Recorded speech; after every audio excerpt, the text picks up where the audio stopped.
Happy Friday. Hello, hello, hello. Welcome back to another Blaze Friday Coffee Q&A. I am Nina, your corner coach, and I have the distinct honor of being your guest host today. I am looking forward to spending time with you. Again, I am Nina, your corner coach, and I am a certified life coach who helps Black moms put themselves first. And I help them do that by prioritizing their self-care and community. So often we are told that we have to pour from empty cups. We have to give everything to everyone around us, leaving ourselves empty, depleted, overwhelmed, exhausted, and resentful. And so I am here to help you Black mamas to put yourself first, because when you put yourself first and you serve from an overflowing cup, you then have the capability, you then have the ability, you then have the heart to serve those you love from a much better space, from a healed and whole space. And so that's a little bit about me. I'm so excited to be here. We're going to jump into the first question. I am answering questions from real Black female founders. And our first question reads as follows. How can I get over my fear of speaking in front of my target audience on social media? How can I get over my fear of speaking in front of my target audience on social media? That's a great question. Speaking, period, can be very difficult, especially when you are thinking about tapping into your audience, because you want to make sure what you're telling them is right. You want to make sure your facts are right. You want to make sure, that you say the right thing and give them the right resources. That's always, for me, specifically, my intention when I open my mouth to speak to those in my audience. What has helped me to kind of get over the nervousness and some of the fear of speaking in front of my audience is not worrying about it being perfect. Not worrying about giving them the perfect answer or hoping I give them the right resources. What I focus on is giving them my heart and giving them the real deal. I have found that doing that connects so much more with your audience than trying to be perfect and having the well thought out script and the perfect answers. A lot of times people want to connect with who you are, and they want to see how you show up in those spaces versus showing up perfect, because we know perfect is not reality.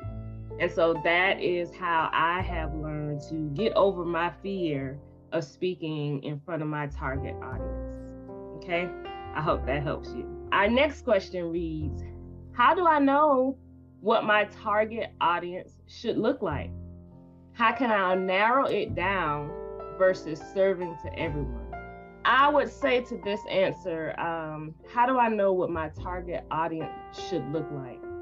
There are a series of questions that if you Google, finding target audience, you will get in terms of identifying what that person looks like. Some people call it the avatar, what that avatar looks like. And that could change over time. But what it is important to do is to think about who it is that you feel most connected to. So as you hear my answers related back to the first one, you see that I'm a connector. I'm a heartstring type of person. And that's how I approach my business. And so when I think about my target audience, I think about my own struggles, my own journey. I think about the stories of those who I am in daily communication with. I think about looking at society as a big picture and who I feel and who I see is at the most disservice. Who's not getting someone tapping on their shoulder? Who's not getting the focal point? Who's not getting the attention that they need and they deserve? And that's how I identify my target audience. For me, my target audience is Black moms. How did I get to that point? Because on my own journey And looking back to those who have come before me, I see the deficit in the resources that have been given to that audience. And so that's where I feel most connected. And so that's what I would suggest to you. Really sit down and think about your story and your journey, because again, we're relating to people. That's how they are going to connect with you, if they can relate to you. So think about your own story, think about your own journey, and think about the kind of pitfalls or the potholes that you recognize that you can make a difference in. That narrows it down to not serving everyone, and that helps you become more of an expert in that specific area versus trying to give it all to everybody. Think about your Chick-fil-A's and your Burger Kings and all of these different companies. They have a very specific audience, and they aren't trying to market to anyone else.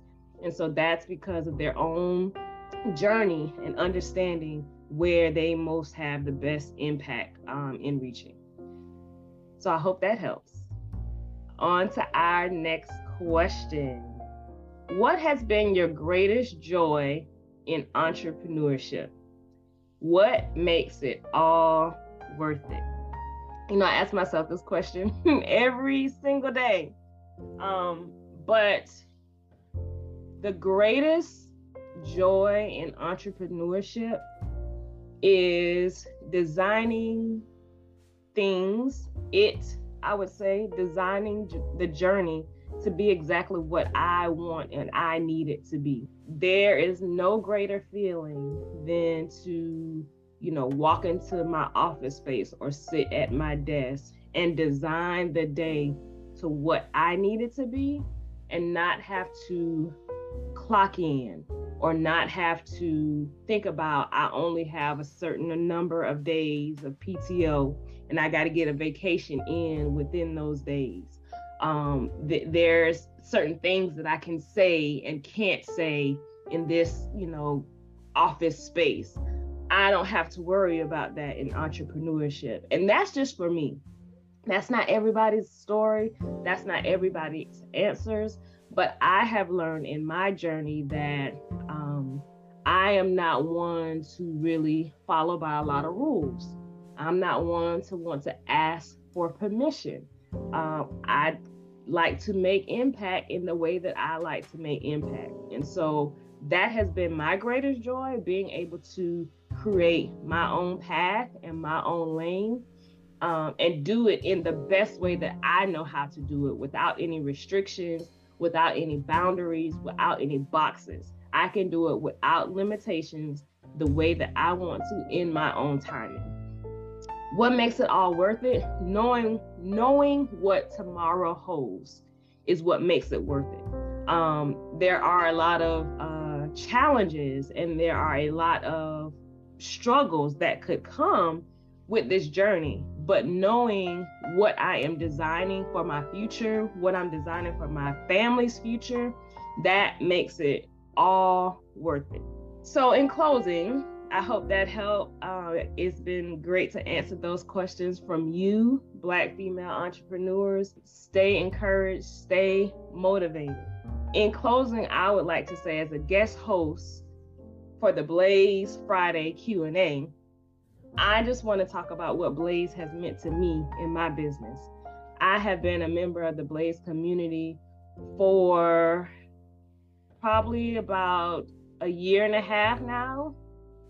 And what I love most about this community is the ability and the freedom to do it in my own time. I laugh a lot, and was just having a conversation yesterday about some of the things that I learned from the Blaze community back in the beginning. It's just now making sense. And that's not a bad thing. But being in the community has helped me see that that's not a bad thing. A lot of times when you involve yourself with different groups and communities, you have to do it right then. They want you to do it right then, right there, not understanding who you are as a person. But the Blaze community has nurtured me. The Blaze community has given me space to show up. the Blaze community has given me space to reach out and grab my sister's hands and encourage them to do what it is that they are supposed to do. And so I would not be the entrepreneur that I am on this journey. I'm not where I want to be, but I'm a lot further than where I was a year and a half ago. And I would not have been able to get to this point without Blaze, period. That's how I feel. So I encourage you, check out the Blaze community.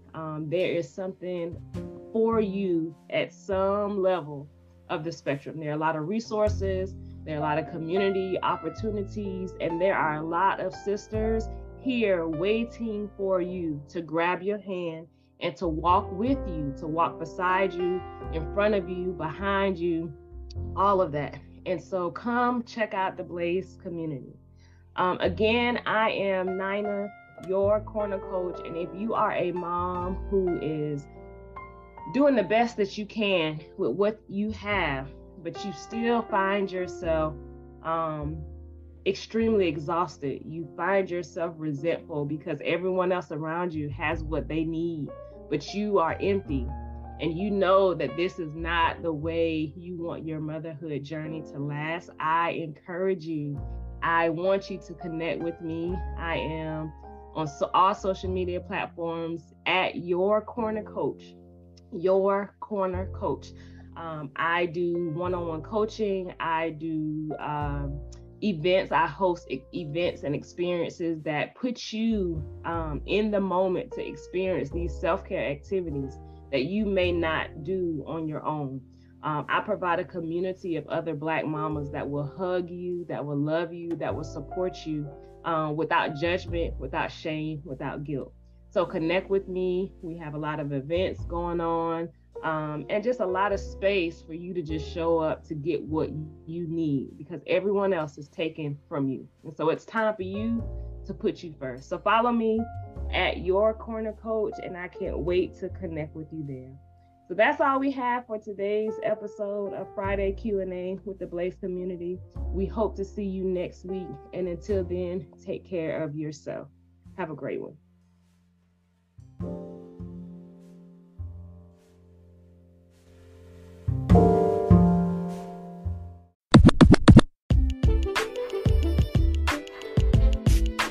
Blaze Business Intensive is the 6-week business management course for Black women. Enroll today by going to blazebusinessintensive.com.